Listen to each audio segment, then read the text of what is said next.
నిన్ను నా శిష్యుడిగా తీసుకోలేను. మేరు ఒప్పుకోకపోయినా నా మనసులో మేరు నా గురువు.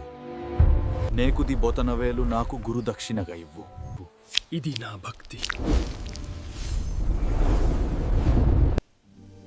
భారతదేశపు మహాకావ్యమైన మహాభారతంలో అనేక మంది వీరులు ఉన్నారు.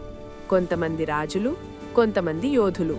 కాని ఒక చిన్న నిషాద బాలుడు తన త్యాగంతో చరిత్రలో చిరస్థాయిగా నిలిచిపోయాడు. అతని పేరు ఏకలవ్యుడు. అడవిలో జన్మించిన ఆ బాలుడికి రాజసింహాసనాలపై ఆశలేదు, పేరు ప్రతిష్టలపై కోరిక లేదు. అతని కల ఒక్కటే, విలువిద్యలో అగ్రగామి కావాలి. చిన్నప్పటి నుంచే అతను చెట్ల మధ్య పరుగెత్తుతూ చిన్న కర్రలను విల్లులా మడిచి బాణాలు విసిరేవాడు. పక్షి ఎగిరిన వేగాన్ని గమనించేవాడు. గాలి దిశను అంచనా వేయడం నేర్చుకున్నాడు. ఒకరోజు అతను తన తండ్రి నుండి ఒక పేరు విన్నాడు, ద్రోణాచార్యుడు. హస్తినాపురంలో రాజకుమారులకు విలువిద్య బోధించే మహాగురువు. ఆ పేరు విన్న వెంటనే ఏకలవ్యుని హృదయం దృఢమైంది. అతడే నా గురువు కావాలి అని సంకల్పించాడు. తల్లిదండ్రులకు నమస్కరించి అడవిని వదిలి బయలుదేరాడు. అడవులు దాటాడు, కొండలు ఎక్కాడు, నదులు దాటాడు. కాని అతని మనసులో ఒక్క మాట మాత్రమే, గురువు. చివరికి హస్తినాపురానికి చేరుకున్నాడు. రాజసభలో శిక్షణ జరుగుతోంది. అర్జునుడు బాణాన్ని విడిచాడు. లక్ష్యం ఖచ్చితంగా తాకింది. ఏకలవ్యుడు ఆశ్చర్యంతో చూశాడు. ద్రోణాచార్యుని దగ్గరకు వెళ్లి వినమ్రంగా నమస్కరించాడు. గురువర్య, నన్ను మీ శిష్యునిగా అంగీకరించండి. ద్రోణుడు అతన్ని చూసి ప్రశ్నించాడు, నీవెవరు? నేను నిషాద వంశానికి చెందినవాడిని. ద్రోణాచార్యుడు కొద్దిసేపు ఆలోచించాడు. అతని మనసులో ఒక వాగ్దానముంది, అర్జునుడిని ప్రపంచంలోనే ఉత్తమ ధనుర్ధారిగా చేయాలి. నేను నిన్ను బోధించలేను అన్నాడు ద్రోణుడు. ఆ మాటలు ఏకలవ్యుడి హృదయాన్ని గాయపరిచాయి. కాని అతను కోపపడలేదు. తల వంచి నమస్కరించి తిరిగి అడవికి బయలుదేరాడు. అడవికి చేరుకున్నాక అతనొక నిర్ణయం తీసుకున్నాడు. గురువు నన్ను అంగీకరించకపోయినా నేనాయనను గురువుగానే భావిస్తాను. నది ఒడ్డున మట్టిని తీసుకుని ద్రోణాచార్యుడి విగ్రహాన్ని మలిచాడు. ఆ విగ్రహం ముందు నిలబడి ప్రతిరోజూ నమస్కరించాడు. గురువర్య, మీరు నాకు ప్రత్యక్షంగా బోధించకపోయినా మీరు నా మార్గదర్శి. ఆ రోజు నుంచే అతని నిజమైన సాధన ప్రారంభమైంది. ఉదయం సూర్యోదయం నుంచి సాయంత్రం సూర్యాస్తమయం వరకు సాధన. వర్షం పడినా ఆగలేదు, ఎండ మండినా వెనుకడుగు వేయలేదు. చెట్లపై కదిలే ఆకులను లక్ష్యంగా పెట్టుకున్నాడు. పక్షి ఎగిరిన దిశను అంచనా వేసి బాణం వదిలాడు. కళ్లకు గంతలు కట్టి శబ్దం ఆధారంగా బాణం వదిలాడు.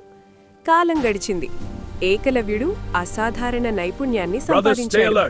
ఒకరోజు పాండవులు అడవిలో వేటకొచ్చారు. వారి కుక్క అడవిలోకి పరుగెత్తి మురిగింది. ఏకలవ్యుడు శబ్దాన్ని గమనించాడు.